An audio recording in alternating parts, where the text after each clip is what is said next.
Shalom and good evening. This is TV7 Israel News broadcasting to you from Jerusalem. And in today's top stories, Israeli Prime Minister Benjamin Netanyahu vows to continue with determination to thwart Iran's entrenchment in Syria, also at the expense of going to war.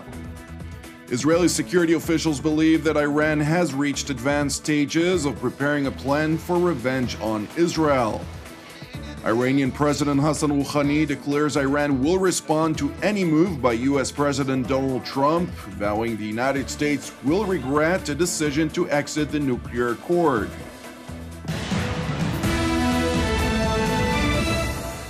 Israeli security officials believe that Iran has reached advanced stages of preparing a plan for revenge on Israel following two deadly strikes in Syria, including one on the regime's T4 airbase that was attributed to the Israeli Air Force about a month ago, in which 7 members of the Islamic Republic's Revolutionary Guards were killed, and another strike that was attributed to Israel last week in the Syrian province of Homs, when a shipment of Iranian precision long-range missiles was attacked, during which 24 soldiers and officers were reportedly killed, including 18 Iranians.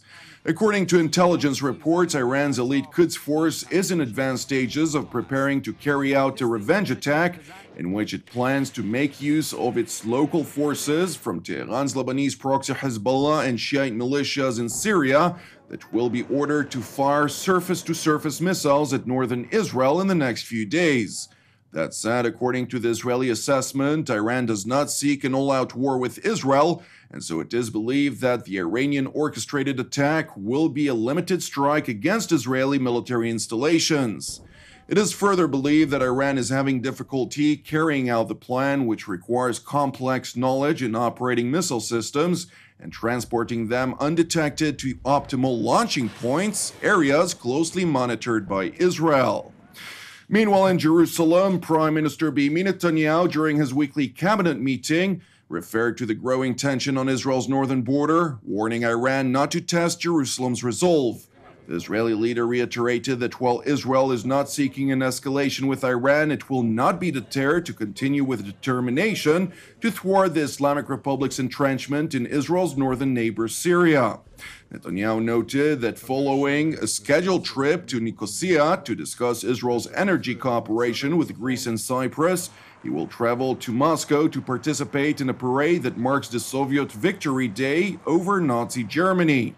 During his trip to Moscow, the Prime Minister will meet with Russian President Vladimir Putin to discuss, among others, the latest developments in Syria, as well as the nuclear agreement with Iran. הפגישות שלי עם נשיא רוסיה הן תמיד חשובות לביטחון ישראל ולתאום בין צה"ל והצבא הרוסי. ישראל שומרת על חופש פעולה מלא כדי להגן על עצמה. כל הפגישות שלנו חשובות, אבל הפגישה השבוע חשובה במיוחד, וזאת לאור מאמציה הגוברים של איראן להתבסס צבאית בסוריה נגד ישראל. ארגון משמרות המהפכה של איראן מעביר לסוריה בחודשים האחרונים נשק מתקדם כדי לפגוע בנו, הן בחזית והן בעורף, כולל מל"טים התקפיים, טילי קרקע ומערכות נ"מ איראניות שיאיימו על מטוסי חיל האוויר. אנחנו נחושים לבלום את התוקפנות האיראנית נגדנו באיבה, גם אם הדבר יהיה כרוך במאבק.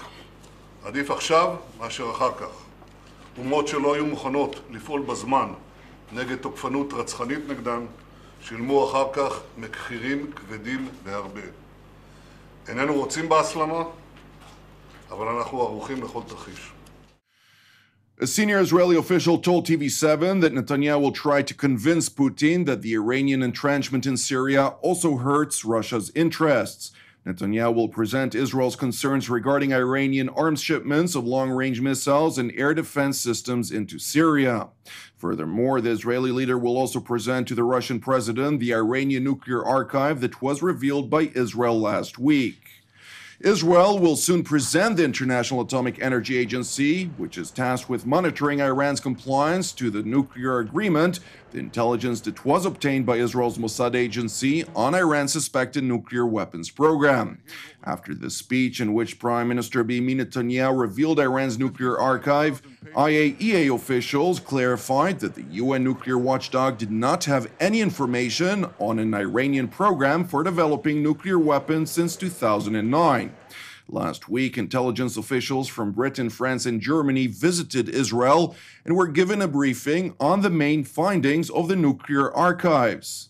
While Jerusalem stepped up diplomatic efforts to try and persuade the United States to pull out of the nuclear deal with Iran ahead of an American deadline set for the 12th of May, Russia announced over the weekend that while it hopes the Iranian nuclear deal would remain intact, Moscow intends to honor its commitments on the multinational agreement for as long as other countries will do so as well. Любые проблемы, касающиеся непосредственно реализации совместного всеобъемлющего плана действий, могут обсуждаться исключительно участниками совместной комиссии «шестерки» и Ирана.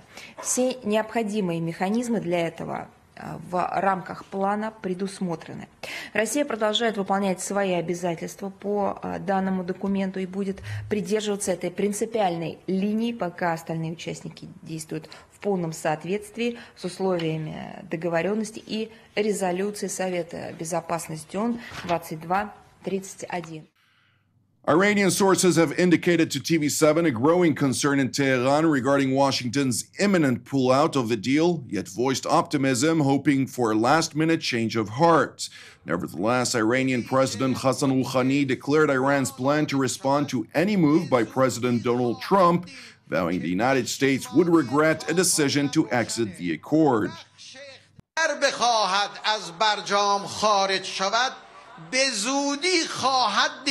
که پشیمانی تاریخی برای او خواهد بود.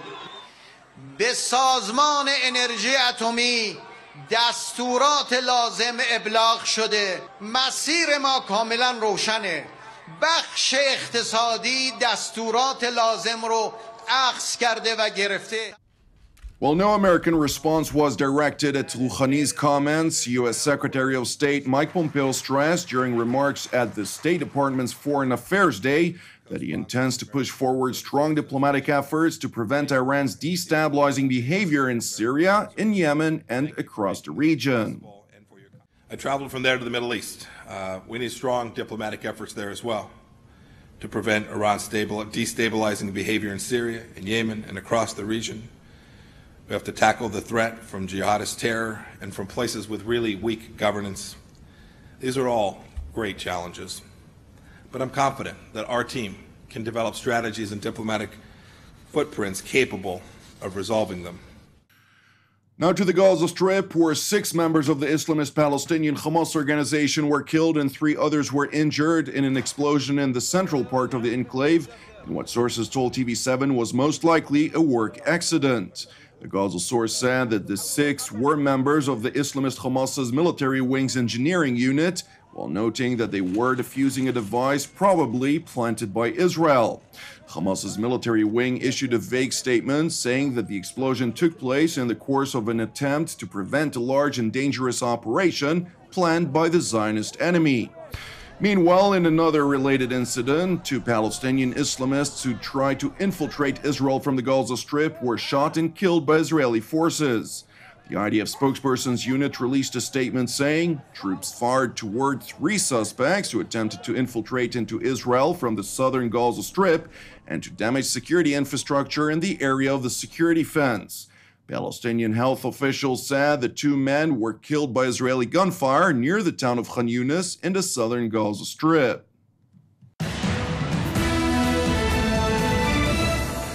Thank you for watching us. You can also watch us at TV7Israelnews.com or TV7.fi. For any comments, please send your emails to israelnews@tv7.fi. For more updates from Israel and the region, please join our Facebook page at TV7 Israel News. Praying for the peace of Israel and the peace of Jerusalem. I'm Jonathan Hessen. Have an Erev Tov and Shavua Tov. We will see you again tomorrow at the same time.